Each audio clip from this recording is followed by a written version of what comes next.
मला मराठी समजते पण बोलता येत नाही। दोस्तों, अभी एक साथी हमारा परिचय करा रहे थे और उन्होंने कहा कि मैं मास्टर फर्स्ट क्लास से पास किया है। ऐसा नहीं है, मैंने सेकंड क्लास से पास किया है और मैं मोदी जी और स्मृति ईरानी नहीं हूं कि मैं अपनी डिग्री छुपा लूंगा।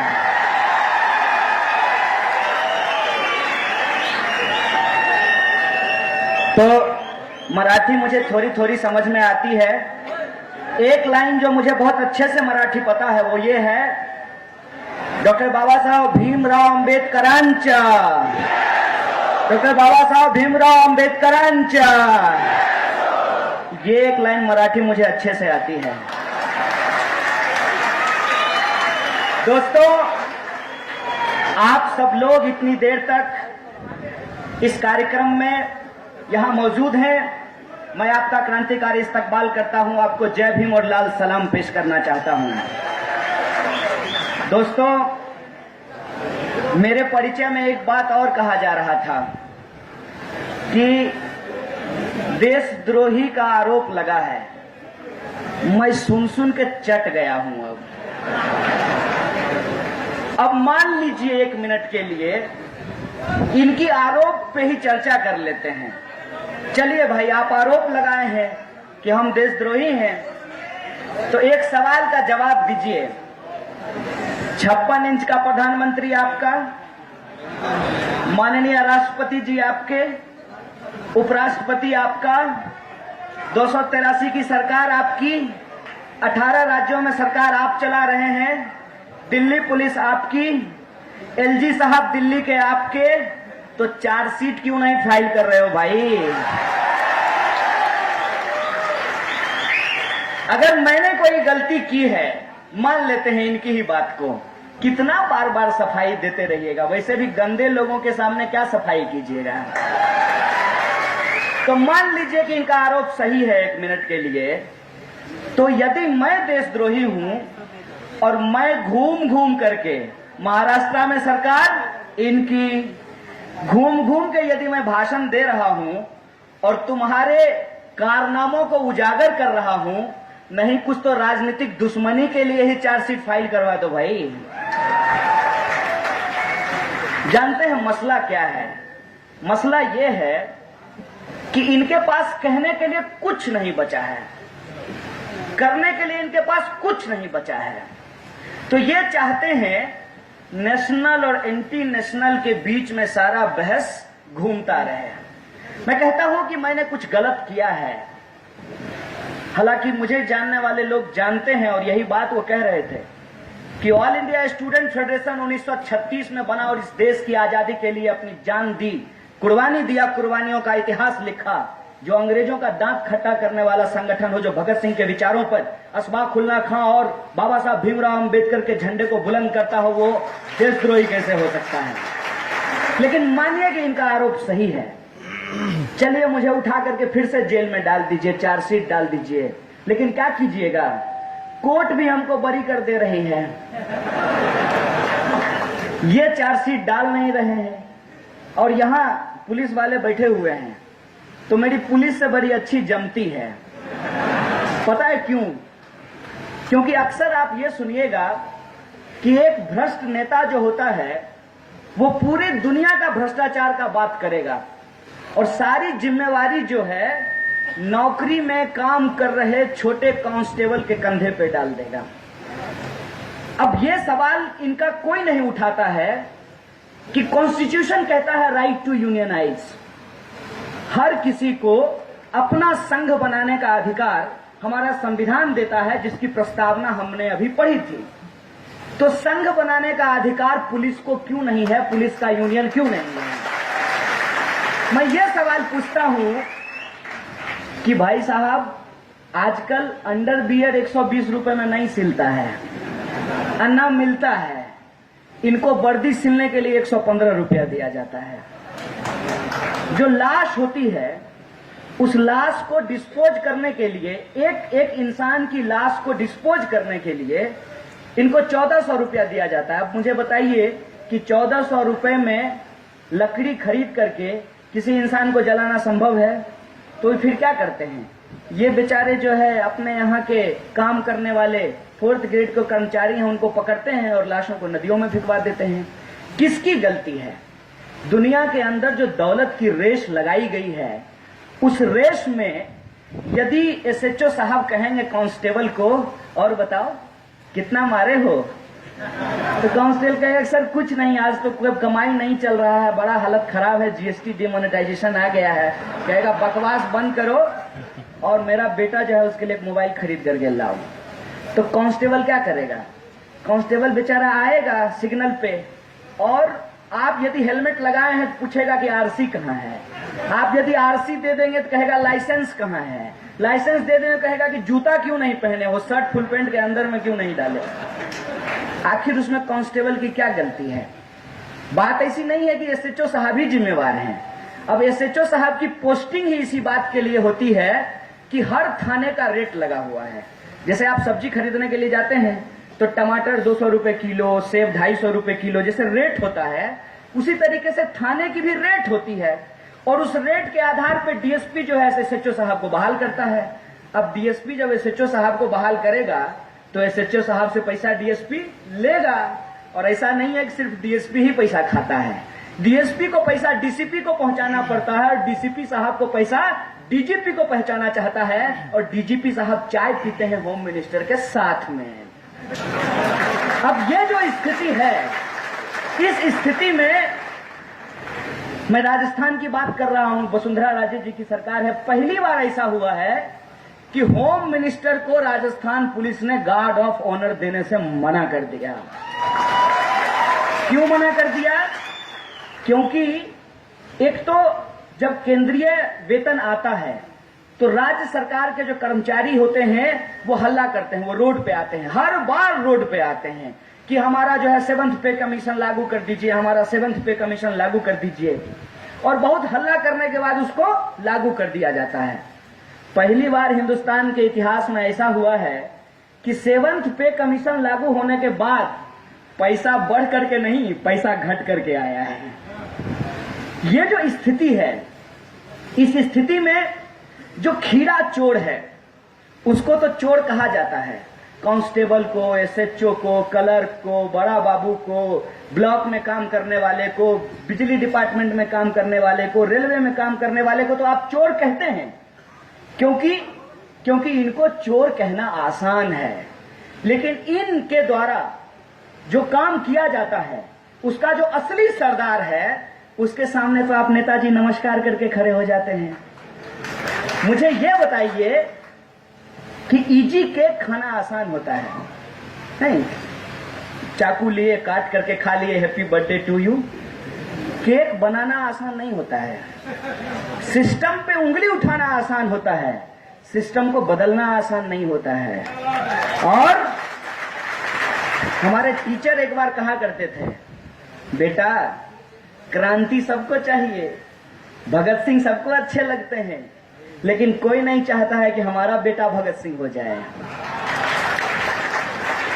मसला यह है कि अभी गिना रहे थे आप, ये सच है कि अभी के जो राष्ट्रपति साहब हैं वो बीजेपी के हैं, आप जानते होंगे, और कई बार जो है बड़ा दावे के साथ कहते हैं कि हम दलित भी हैं, सम्मान है उनका बहुत ज्यादा, महोदय हैं, महामहिम है इस देश के। तो उन्होंने कहा कि जब मैं सरकारी स्कूलों में पढ़ता था, पानी घर में गिरता था, तो हमको लगा कि अब अगला वाक्य बोलेंगे कि अब इस देश के अंदर कॉमन स्कूल सिस्टम होगा, समान शिक्षा प्रणाली लागू की जाएगी। लेकिन अगला ही वाक्य उन्होंने कहा कि प्राइवेट स्कूल भी होना चाहिए। सर, प्राइवेट स्कूल तो है ही इस देश में, लेकिन यही प्राइवेट स्कूल में पढ़ाने की जो होड़ है, उस होड़ से समाज के अंदर भ्रष्टाचार की मनोवृत्ति पैदा होती है।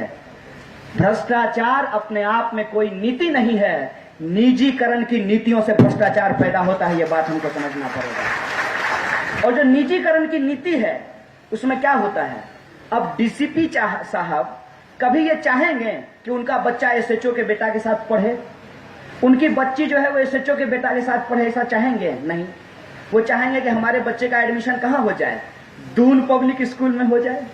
लेकिन दून पब्लिक स्कूल में अगर डीजीपी साहब का बच्चा पढ़ेगा, डीसीपी साहब का बच्चा पढ़ेगा, तो प्रधानमंत्री का बाल बच्चा कहां पढ़ने के लिए जाएगा? ये जो समाज के अंदर ऊंच नीच बनाई गई है, इस ऊंच नीच में जहां आपको लगता है आप जिस पायदान पे खड़े हैं, आप जिस सीढ़ी पे खड़े हैं कि हमसे नीचे ये लोग हैं, वहां आप ये सोचना भूल जाते हैं कि आपसे ऊपर कौन लोग बैठा हुआ है।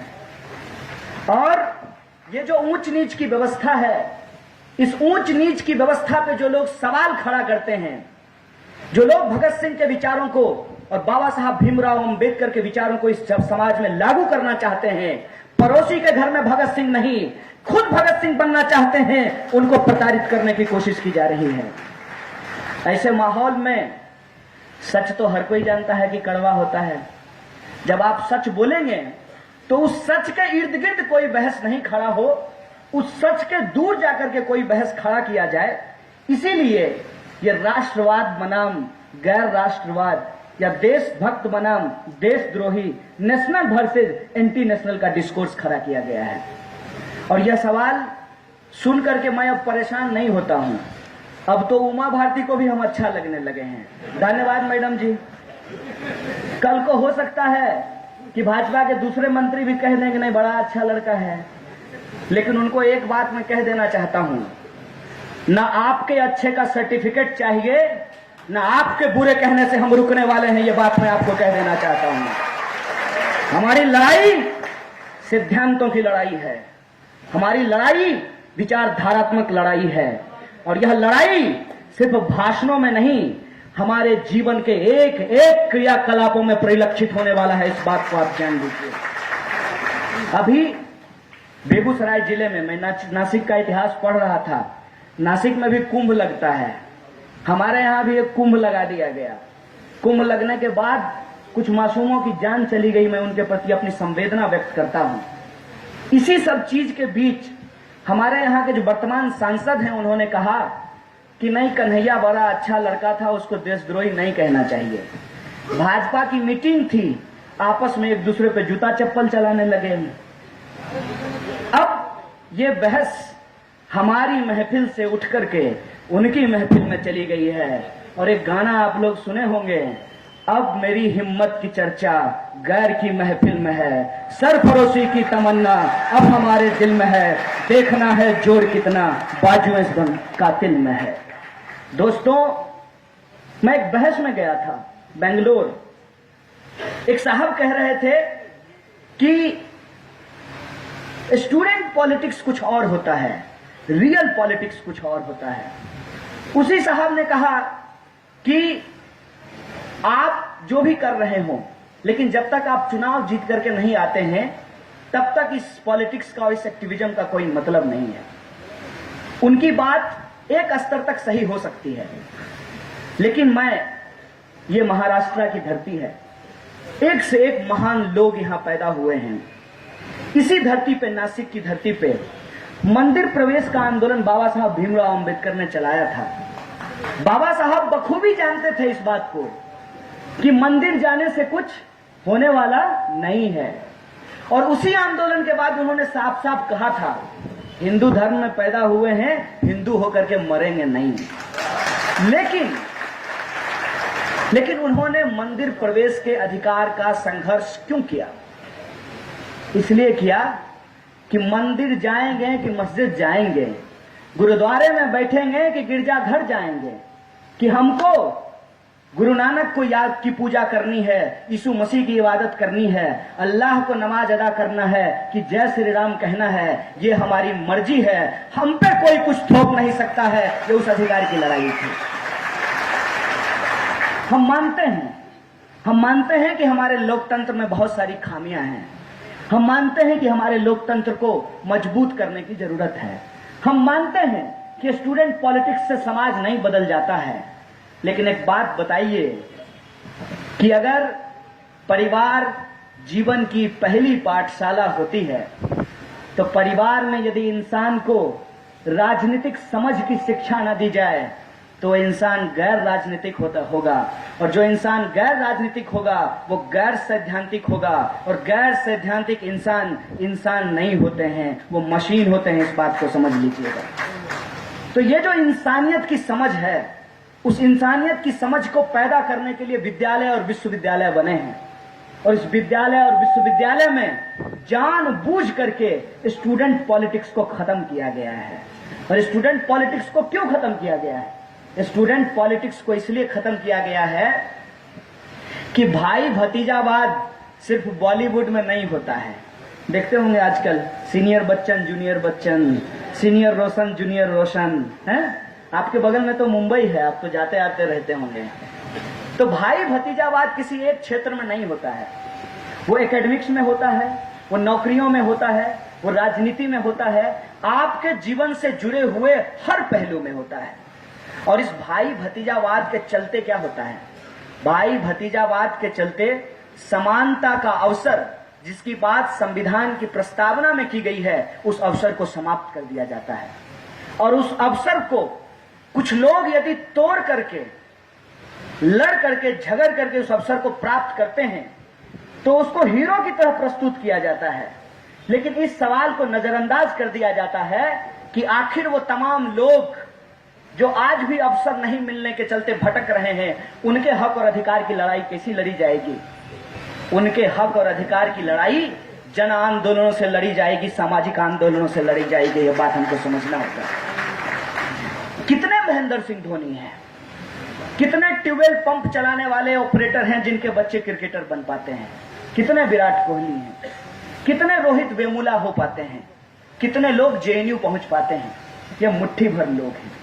और ये मुट्ठी भर लोग यदि बड़े स्केल पे, बड़ी आबादी पे आम जनता के हक और अधिकार की बात करने लगे तो इससे उनकी नैतिकता का स्तर गड़बड़ होने लगता है। इस बात को आप समझिए कि राजनीति को बार बार ये कह करके कि राजनीति बड़ी गंदी चीज होती है, बदनाम करने की कोशिश की जाती है। तो जो व्यक्ति आपको यह बात कहे उससे पूछिए तो आप अपना वोटिंग राइट सरेंडर क्यों नहीं कर देते हैं?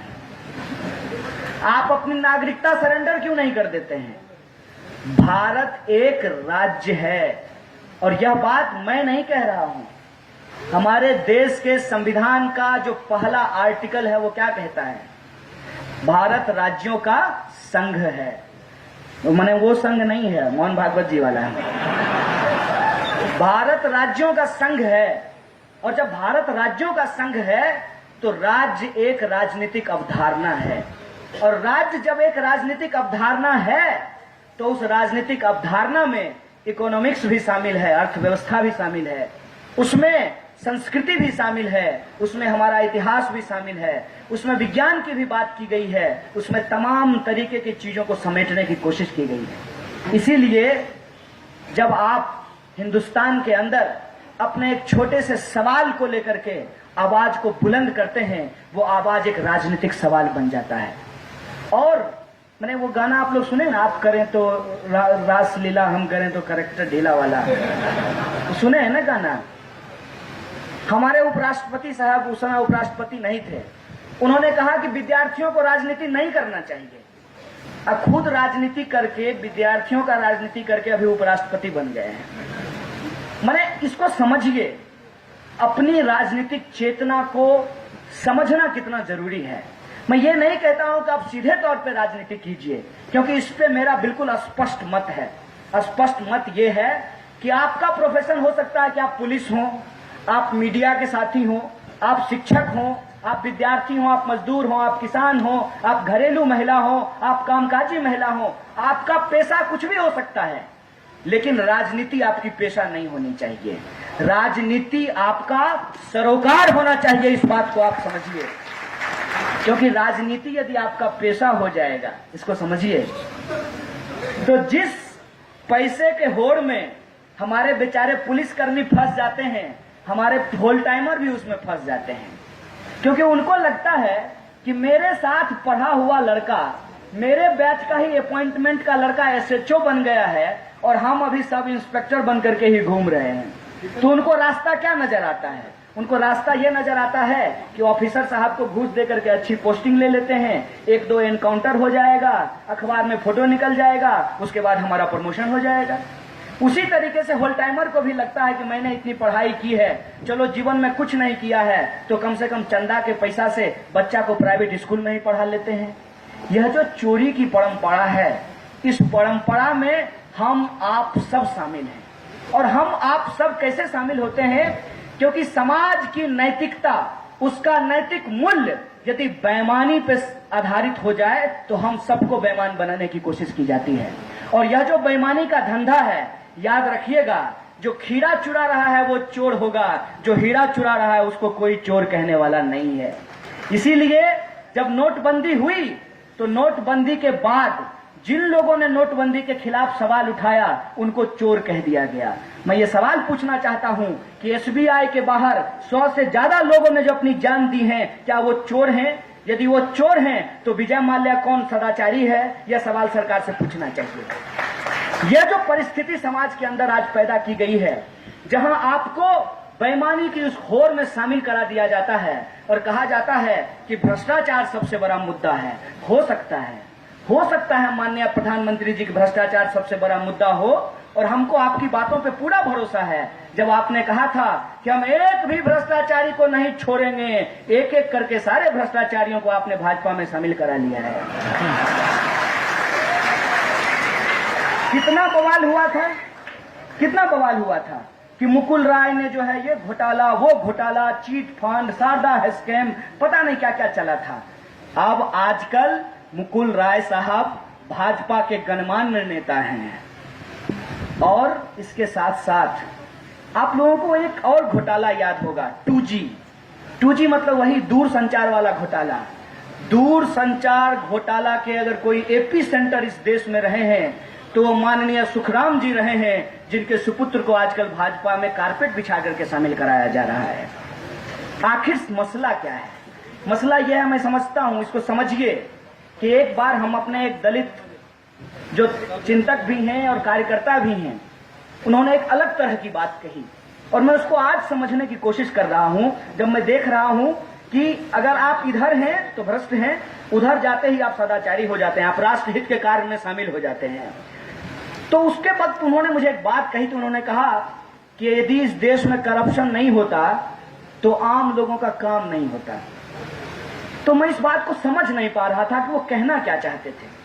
वो एक्चुअली कहना ये चाहते थे कि जो आम लोग हैं उनके खिलाफ सबसे बड़ा करप्शन तो इस देश के नीति निर्माता करते हैं।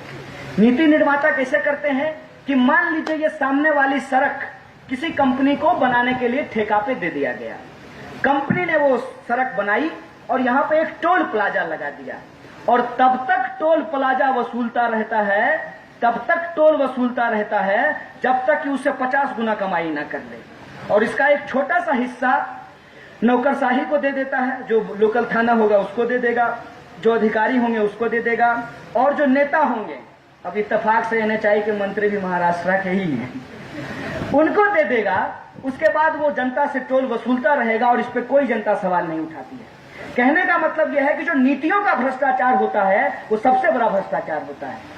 जब सरकारी स्कूल के मिड डे मील को खा जाया जाता है वो सबसे बड़ा भ्रष्टाचार होता है। जब इस देश के अंदर जो आम लोगों के हक अधिकार की बात की जाती है चुनाव में, और चुनाव में जीत कर आते ही उन नारों को भुला दिया जाता है, ये सबसे बड़ा भ्रष्टाचार होता है। और भ्रष्टाचार को स्पष्ट करते हुए उन्होंने एक बात कहा कि सपोज कीजिए कि मैं एक बीपीएल परिवार का आदमी हूं और मुझे बीपीएल कार्ड बनवाना है, तो मैं किसी अधिकारी को पैसा दूंगा और वो मेरा बीपीएल कार्ड बनवा देगा। तो मैं ये समझता हूं कि इस देश की गरीब जनता करप्शन से ही अपना काम चला रही है। और एक बड़े लेवल का जो करप्शन होता है उससे उनको नुकसान होता है, लेकिन एक छोटे लेवल के करप्शन से वो अपनी जिंदगी का गुजर बसर कर पाते हैं। तो हम बोले सर छोटे लेवल के करप्शन की बात होती है, बड़े लेवल की करप्शन की बात नहीं होती है। तभी उन्होंने कहा कि बेटा भ्रष्टाचार होने से ज्यादा खतरनाक होता है बेईमान होना, और भाजपा भ्रष्टाचारी है कि नहीं है लेकिन बेईमान जरूर है, इस बात को तुम समझ लो। अब ये मान लीजिए कि मैं SHO हूं और मैंने पैसा लेकर के आपका केस रफा दफा कर दिया, तो काम कर दिया ना भाई, है? काम किया कि नहीं किया? अब वोट लेकर के अच्छा दिन का वादा दिखा करके, खाता में 15 लाख रुपया पहुंचाने का वादा करके, जय श्री राम का नारा लगा करके नाथुराम का मंदिर बना दे, वो आदमी बेईमान है कि नहीं, ये सवाल मैं आपसे पूछना चाहता हूं। और एक बात, भ्रष्टाचार इस देश के अंदर जानबूझ करके लाई गई है, और जो लोग भ्रष्टाचार को जानबूझ करके लाए हैं, वो भ्रष्टाचार को हमेशा सबसे बड़ा राजनीतिक मुद्दा बना करके रखते हैं, और जो ही चुनाव खत्म होता है, भ्रष्टाचार जो है वो सदाचार में तब्दील हो जाता है। आज प्रधानमंत्री जी ने कहा है कि मैं गरीब का बेटा हूं, इसीलिए लोग मुझे प्रधानमंत्री के रूप में नहीं देखना चाहते हैं। लगता है अभी भी प्रधानमंत्री जी चुनाव के मोड में हैं। भाई साहब, आप प्रधानमंत्री हैं, लोग आपको देखना चाहे ना चाहे, लेकिन आप ही इस देश के प्रधानमंत्री हैं। सवाल यह बनता है कि आप यदि गरीब माँ के बेटे हैं, मैं उनकी माँ की बहुत इज्जत करता हूं, और मुझे इस बात की बड़ी तकलीफ है कि गाली देना है तो मुझे दो, जो भी कहना है मुझे कहो, लेकिन मेरे माँ बाप को कुछ कहते हो या मेरे बहन को कुछ कहते हो, ये सबसे खतरनाक मानसिकता है। मेरे ऊपर पत्थर फेंक दो, जूता मार दो, लेकिन माँ बहन की गाली देना गलत बात है। इसीलिए मोदी जी से मेरी वैचारिक भिन्नता है, वैचारिक टकराहट है उनके साथ, लेकिन उनके माता पिता और उनके परिवार की मैं उतनी ही इज्जत करता हूं जितनी इज्जत मैं देश के किसी दूसरे नागरिक का करता हूं। आप इंसान के साथ मत भिन्नता रखिए, उससे वैचारिक मतभेद रखिए, उससे खूब गर्मा गर्म बहस कीजिए, लेकिन यदि वो बीमार पड़ जाए तो उसको उठा करके सबसे पहले आप ही हॉस्पिटल पहुंचाइए, ये मानवता है। वैचारिक विरोध होना एक बात है, लेकिन किसी के खिलाफ नफरत होना, ईर्ष्या होना, मैं समझता हूं कि इसके आग में कभी भी इंसानियत को नहीं जलना चाहिए, न जलाना चाहिए। इसीलिए जब वो कहते हैं कि मैं गरीब का बेटा हूं, ये सच बात है कि वो गरीब के बेटे हैं, लेकिन प्रधानमंत्री जी, अब आप प्रधानमंत्री हैं, और जब आप प्रधानमंत्री हैं तो ये गरीब का बेटा आपसे एक सवाल पूछ रहा है कि आपकी 3 साल, साढ़े तीन साल हो गया ना, बुरा दिन आसानी से कटता नहीं है भाई साहब। तो इतने दिनों में आपने किया क्या है, ये सवाल है। पिछले 16 महीने में 19 बार रसोई गैस की कीमत बढ़ाई गई है। पिछले 16 महीने में, इसकी गिनती भी नहीं है मेरे पास, और झूठ का आंकड़ा हम प्रस्तुत करेंगे नहीं। झूठ का आंकड़ा हमारे देश के प्रधानमंत्री प्रस्तुत कर सकते हैं, मैं तो नहीं प्रस्तुत कर सकता। और ये मैं बोल रहा हूं, आप भाषण जाकर के सुन लीजिएगा। जब भी आपका दिल न लगे और आपको हंसने का मन करे, तो पहले जो है आप माननीय प्रधानमंत्री का भाषण सुनिए, और भाषण सुनने के तुरंत बाद माननीय मुख्यमंत्री, जो गुजरात के मुख्यमंत्री थे, मोदी जी, मुख्यमंत्री मोदी जी का भाषण सुनिए। पीएम मोदी से लेकर के सीएम मोदी तक आनंद ही आनंद है। किसी भी सवाल पे जीएसटी पे उनका भाषण सुन लीजिए, तो अभी प्रधानमंत्री का भाषण, पीएम का भाषण सुनिए, पीएम के मन की बात, और फिर जो है सीएम के मन की बात सुन लीजिए। आपको लगेगा कि एक ही तन में कितने मन हैं। तो प्रधानमंत्री जी ने लाल किले से कहा कि हम 3 लाख करोड़ काला धन वापस लाए हैं। वाह वाह, बजाओ ताली, 3 लाख करोड़ धन आ गया है। जब 3 लाख करोड़ आप ले आए मोदी जी, अब आप बताइए कि आपके पास पैसा है पॉकेट में, है 200 रुपया है, और आपको समोसा खाने का मन है, तो आप दोस्त को कहेंगे कि हमको 50 रुपया उधार दे दो, हमको समोसा खाने का मन है। मोदी जी कह रहे हैं कि 3 लाख करोड़ धन वापस आ गया। अरे मेरे अर्थशास्त्री प्रधानमंत्री, अगर 3 लाख करोड़ काला धन वापस आ गया, तो जापान से 1 लाख करोड़ वापस लेकर के, कर्जा लेकर के बुलेट ट्रेन बनाने की क्या जरूरत है?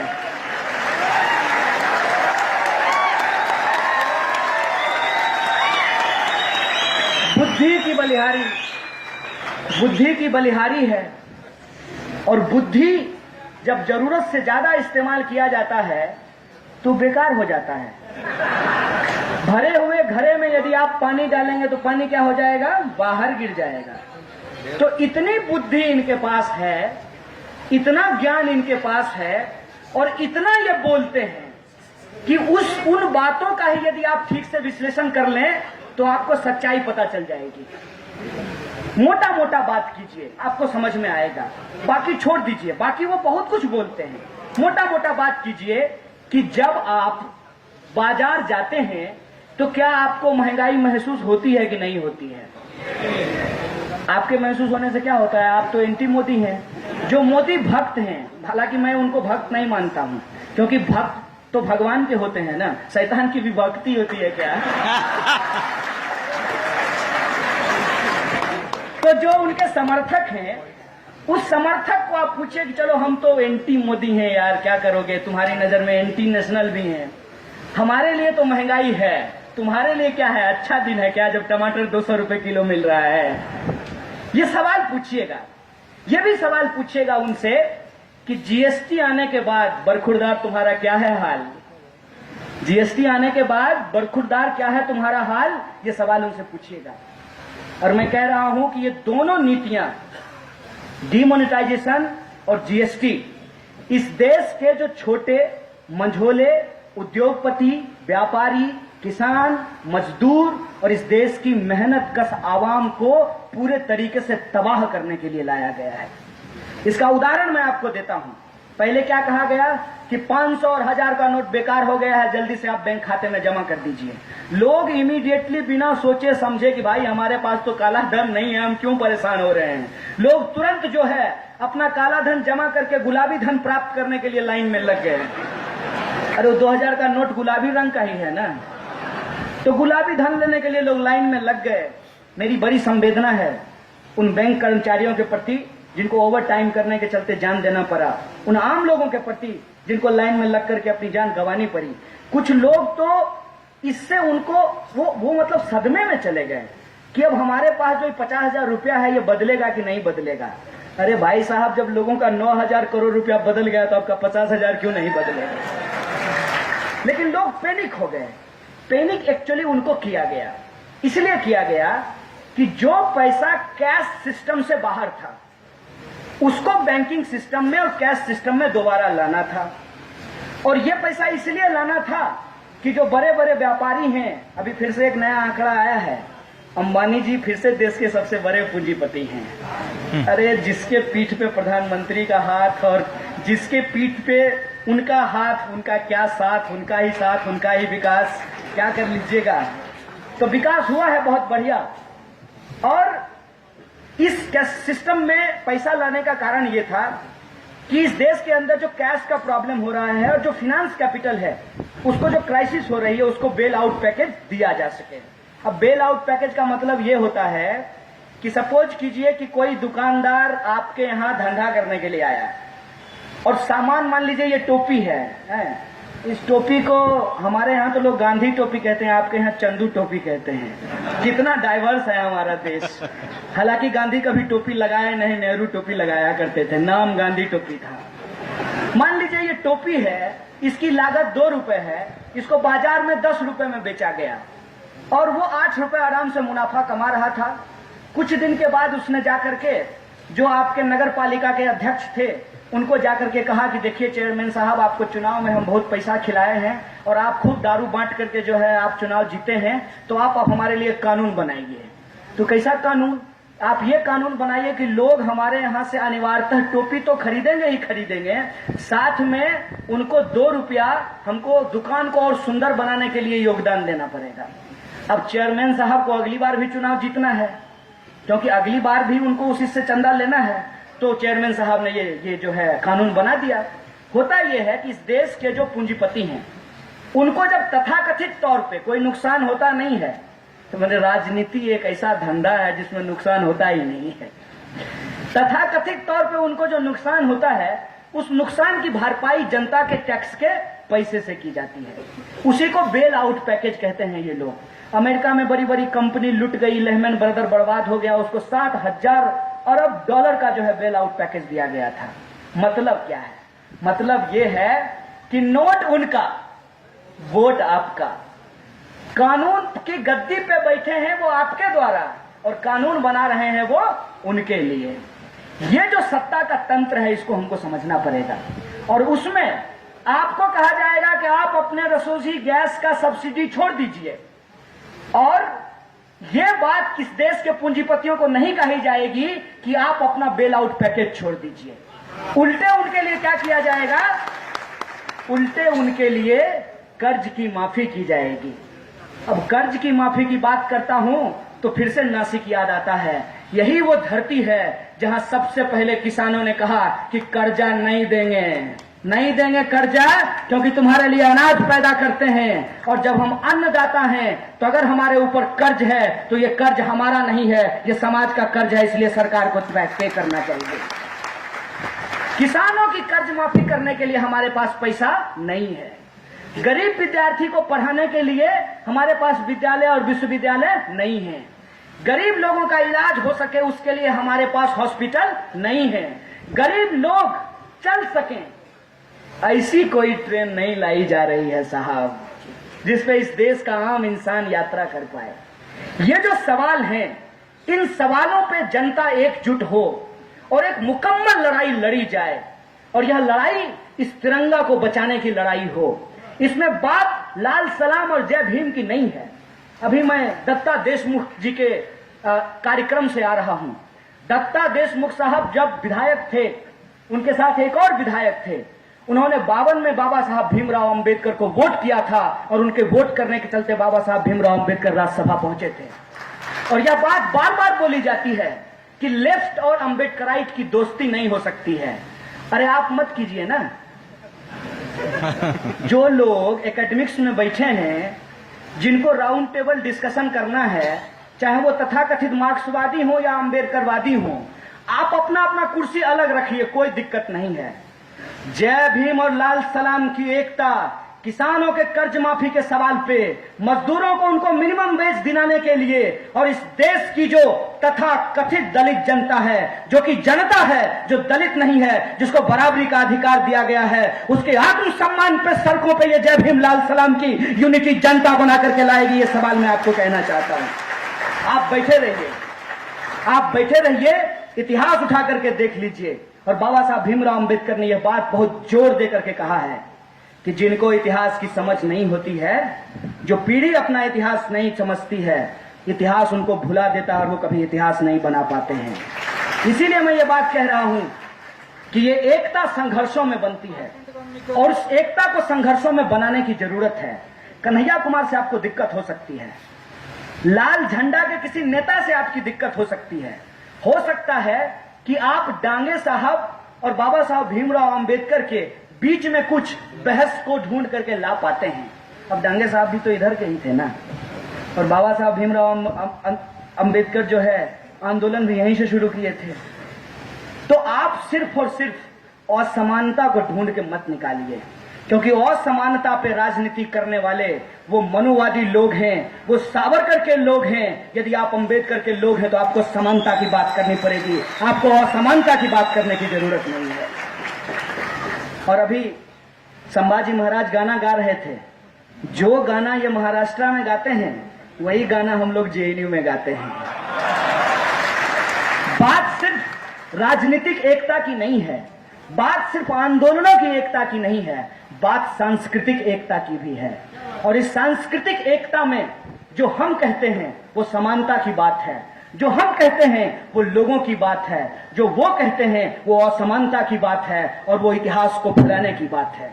और इतिहास को यदि याद करते हैं तो याद रखिएगा कि आज इतिहास को इसलिए नहीं कुड़ेदा जा रहा है कि आपके वर्तमान को सुंदर बनाया जाए और आपकी आने वाली पीढ़ी के लिए भविष्य को बेहतरीन बनाया जाए। इतिहास इसलिए कुड़ेदा जा रहा है कि आप अपने वर्तमान के सवाल को भूल जाएं। और आज वर्तमान का सवाल क्या है? क्या वर्तमान का सवाल यह है कि मंदिर कहां बनना चाहिए? वर्तमान का सवाल यह है कि ताजमहल क्या है? वर्तमान का सवाल यह है कि मुगल हारे थे कि जो है महाराणा प्रताप जीते थे? वर्तमान का सवाल क्या है? वर्तमान का सवाल यह है कि रोहित वेमुला की मां को आज तक न्याय क्यों नहीं मिला है? वर्तमान का सवाल है कि इस देश के अंदर किसान जो आत्महत्या कर रहे हैं वो आत्महत्या क्यों नहीं रुक रही है? और उसी किसान और मजदूर के जो बच्चे हैं उनको आज भी आतंकवाद के नाम पे बलिवेदी पे क्यों चढ़ाया जा रहा है? उनकी शहादत क्यों हो रही है? वर्तमान का सवाल यह है कि महिलाओं के ऊपर अत्याचार क्यों नहीं रुका है? और आज भी डेल्टा के साथ जो अत्याचार राजस्थान के अंदर किया गया है उसको न्याय क्यों नहीं मिला है। और इन तमाम सवालों को जब हम जोड़ करके देखते हैं तब एक बात कही जाती है, और वो बात मैं इस कॉन्टेक्स्ट में कहना चाहता हूं कि आज कहा जा रहा है कि यदि आप भाजपा में हैं तो आप राष्ट्र के खिलाफ हो ही नहीं सकते हैं। ये वही आर्गुमेंट है जो आर्गुमेंट राजस्थान के अंदर जब भवरी देवी के साथ बलात्कार किया गया तो माननीय न्यायालय ने कहा कि जिसके ऊपर भवरी देवी आरोप लगा रही हैं ये आरोप सही हो ही नहीं सकता, क्योंकि ये उच्च जाति के लोग हैं, ये अछूत के साथ बलात्कार कर ही नहीं सकते, क्योंकि ये छूना जरूरी नहीं समझते हैं। साहब, आज देश को, इस देश की संरचना को, देश की परिभाषा को और देश के लोगों को यह बात समझना पड़ेगा कि देश क्या है। और यह बात अगर हमसे पूछा जाए और बाबा साहब भीमराव अंबेडकर और इस देश के अंदर वो तमाम लोग जो जनता की मुक्ति की बात करते हैं उनको उद्धृत करके मैं कहूं तो देश देश के लोगों से बनता है, और जो लोग भी देश के लोगों के खिलाफ नीतियां बना रहे हैं, उनके विरुद्ध जो पॉलिसी तैयार कर रहे हैं, वो सबसे बड़े देशद्रोही है। बात हम लोगों को समझना होगा। और इस बात को जब हम समझते हैं तो हमको यह भी समझना पड़ेगा कि इस लड़ाई को हम लड़ेंगे कैसे। ऐसा तो नहीं होगा कि हम नासिक आए हैं, आप सब लोग यहाँ मौजूद हैं और आपके बीच में हम कुछ बोल दिए और इसके बोलने से ये सारी की सारी समस्या समाप्त हो जाएगी। हमको ये समझना, बैठ जाइए।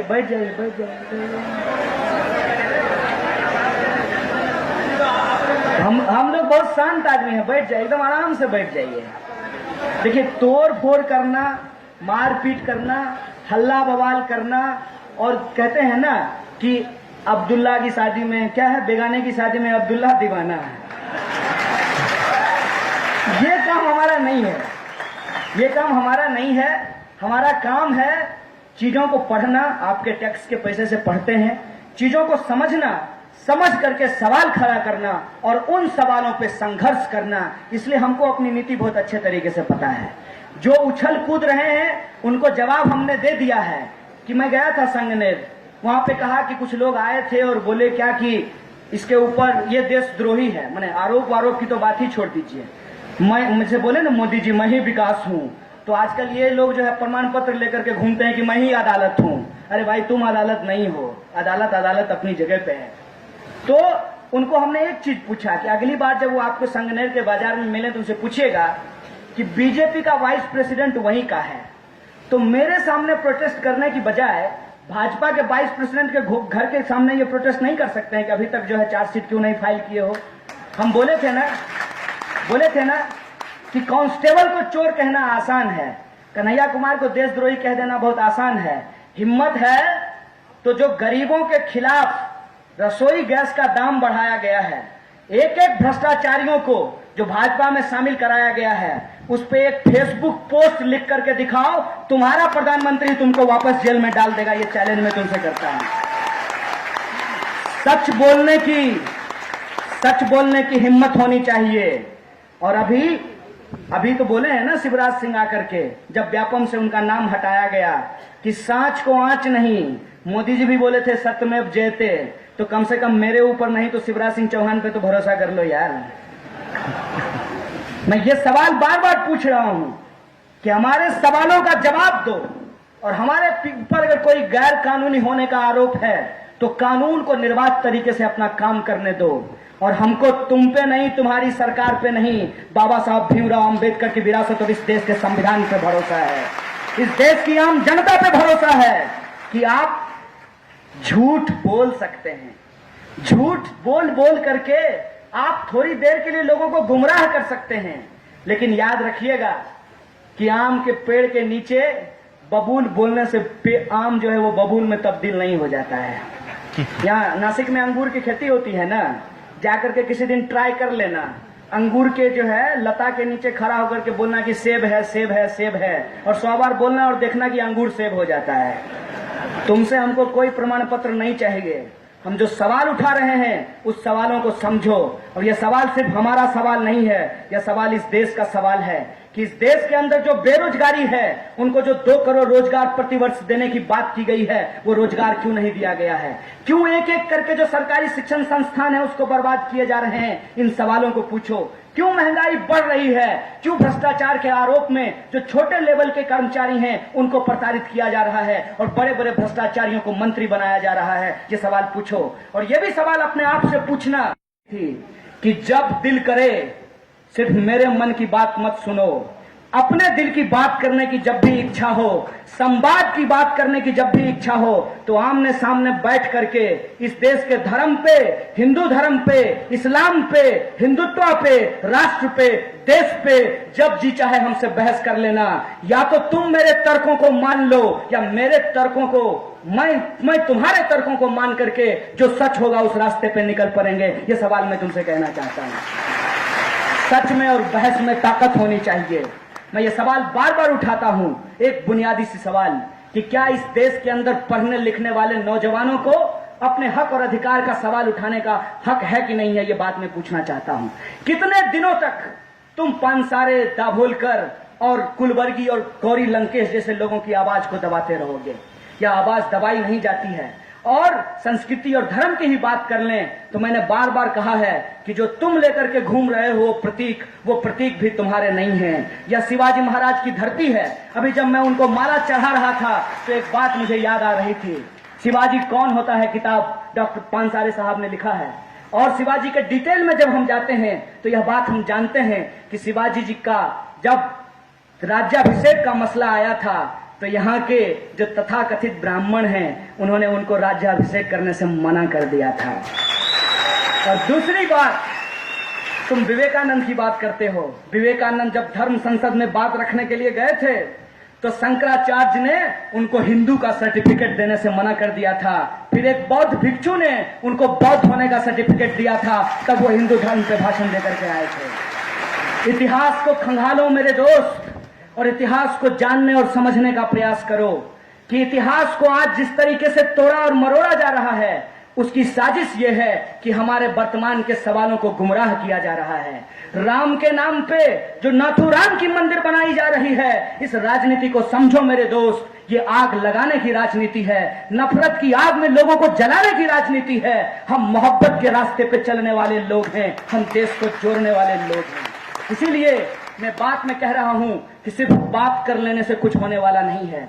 इस देश के नौजवानों को, प्रगति पसंद लोगों को, चाहे उनका झंडा नीला हो, तिरंगा हो, लाल हो, हरा हो, कोई भी उनका झंडा हो, आज इस देश के ऊपर जिस तरीके का फांसीवादी डिजाइन थोपने की कोशिश की जा रही है, एक भारत श्रेष्ठ भारत में यह बात भुला देने की कोशिश की जा रही है कि हमारा देश विविधता में एकता वाला देश है। उस विविधता को जिस तरीके से खंडित करने की कोशिश की जा रही है, मैं समझता हूं हम तमाम रंग के लोगों को अपना अपना पेशा ईमानदारी से निभाते हुए, चाहे हम गायक हों, चाहे हम शिक्षक हों, चाहे मीडिया में हो, चाहे पुलिस में हो, चाहे विद्यार्थी हो, किसान हो या जवान हो, हम अपने आप को एक चट्टानी एकता के सूत्र में बांधें और आने वाले चुनाव में सिर्फ यह बात तय करें कि इस देश में चुनाव संविधान के लिए होता है। इस देश के अंदर चुनाव में हम उन शक्तियों को पराजित करेंगे जो संविधान को ही बदल देना चाहते हैं, जो बाबा साहब भीमराव अम्बेडकर के संविधान को खारिज कर देना चाहते हैं।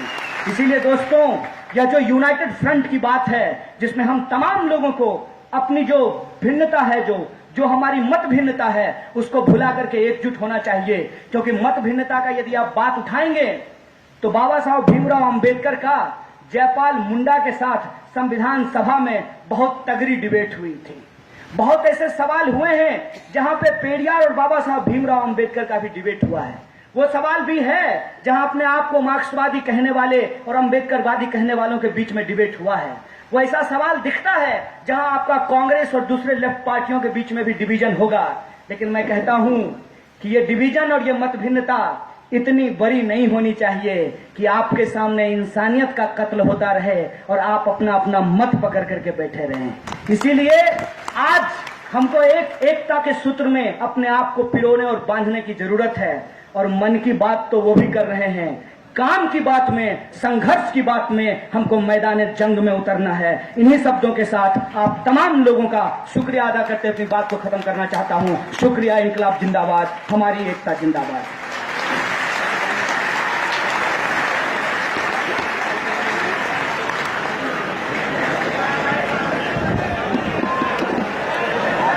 सर्वांनी खाली बसायचं आहे, सर्वांनी खाली बसायचं आहे। या ठिकाणी कन्हैया कुमार आपल्या समोर आजादीचे नारे देतात। सही बात है। जब आज गुलाम मानसिकता लोगों के बीच में फैलाई जा रही है तो आजाद देश में आजादी की जरूरत है और उस आजादी के उद्घोष की जरूरत है। तो हम क्या चाहते हैं? है हक हमारी, है जान से प्यारी, है प्यारी प्यारी। जो तुम न हटोगे हम लड़के लेंगे, हम छीन के लेंगे। तुम कुछ भी कर लो हम लेके रहेंगे। सामंतवाद से, सामंतवाद से, तो पूंजीवाद से, तो जातिवाद से, तो मनुवाद से, तो मैं भी बोलूं तो तुम भी बोलो। महिलाएं बोली तो दलित भी बोला, अल्पसंख्यक बोला, बहुसंख्यक बोला। हम लेकर रहेंगे तो मिलकर बोलो आजादी, तो जोर से बोलो आजादी। तो डर गए क्या आजादी, अरे डर गए क्या? तो जोर से बोलो आरएसएस सुन ले आजादी, आरएसएस सुन ले आजादी, मोदी भी सुन ले आजादी। हम लेकर रहेंगे आजादी, तो संघवाद से आजादी, आतंकवाद से आजादी, पितृ सत्ता से आजादी। तो प्यार से बोलो आजादी, तो प्यार से बोलो आजादी, तो गुस्से से बोलो आजादी, तो गुस्से से बोलो आजादी। किसान भी बोला आजादी, मजदूर भी बोला आजादी, तो युवा भी बोला आजादी, तो मैं भी बोलूं आजादी, तो तुम भी बोलो आजादी। पितृ सत्ता से आजादी, अरे गरीबी से आजादी, अरे भुखमरी से आजादी, अरे भुखमरी से आजादी। तो घर में मांगे आजादी, बाहर में मांगे आजादी, तो देश में मांगे आजादी, आजाद देश में आजादी, आजाद देश में आजादी। अम्बेडकर वाली आजादी, अम्बेडकर वाली आजादी, अम्बेडकर वाली आजादी, तो फूले वाली आजादी, तो फूले वाली आजादी, नैयार वाली आजादी, नैयार वाली आजादी, अस्फात वाली आजादी, अस्फात वाली आजादी, तो साटे वाली आजादी, तो साटे वाली आजादी, तो मिलकर बोलो आजादी, तो दादा वाली आजादी, तो जोत से बोलो आजादी, तो मैं भी बोलूं आजादी, तो रोहित वाली आजादी, तो रोहित वाली आजादी, तो संभा वाली आजादी, तो शिवा वाली आजादी, तो साटे वाली आजादी, तो दत्ता वाली आजादी, तो बिरसा वाली आजादी, तो फूले वाली आजादी, अम्बेडकर वाली आजादी, सावित्री वाली आजादी, फातिमा वाली आजादी, फातिमा वाली आजादी, तो जोर से बोलो आजादी, तो मैं भी बोलूं आजादी, तो मैं भी बोलूं आजादी, तो तुम भी बोलो आजादी। तुम शांत सड़क पे आजादी, तुम शांत सड़क पे आजादी, तो घर में मांगे आजादी, तो घर में मांगे आजादी, तो बाहर भी मांगे आजादी। अरे प्यार करने की आजादी, खाने पीने की आजादी, मंदिर जाने की आजादी, मस्जिद जाने की आजादी, और न जाने की आजादी, और न जाने की आजादी, साथी चुनने की आजादी, तो प्यार करने की आजादी, अरे हाँ कहने की आजादी, और ना कहने की आजादी। हम लेकर रहेंगे आजादी, हम लेकर रहेंगे आजादी, तुम कुछ भी कर लो आजादी, हम लेकर रहेंगे आजादी। तुम पुलिस बुलाओ आजादी, तुम पुलिस बुलाओ आजादी, तुम जेल में डालो आजादी, तुम डंडे मारो आजादी, तुम गोली चलाओ आजादी, हम नहीं रुकेंगे आजादी, हम नहीं झुकेंगे आजादी, हम लेकर रहेंगे आजादी, हम लेकर रहेंगे आजादी, हम लेकर रहेंगे आजादी, हम लेकर रहेंगे आजादी। बहुत बहुत शुक्रिया आप तमाम लोगों का।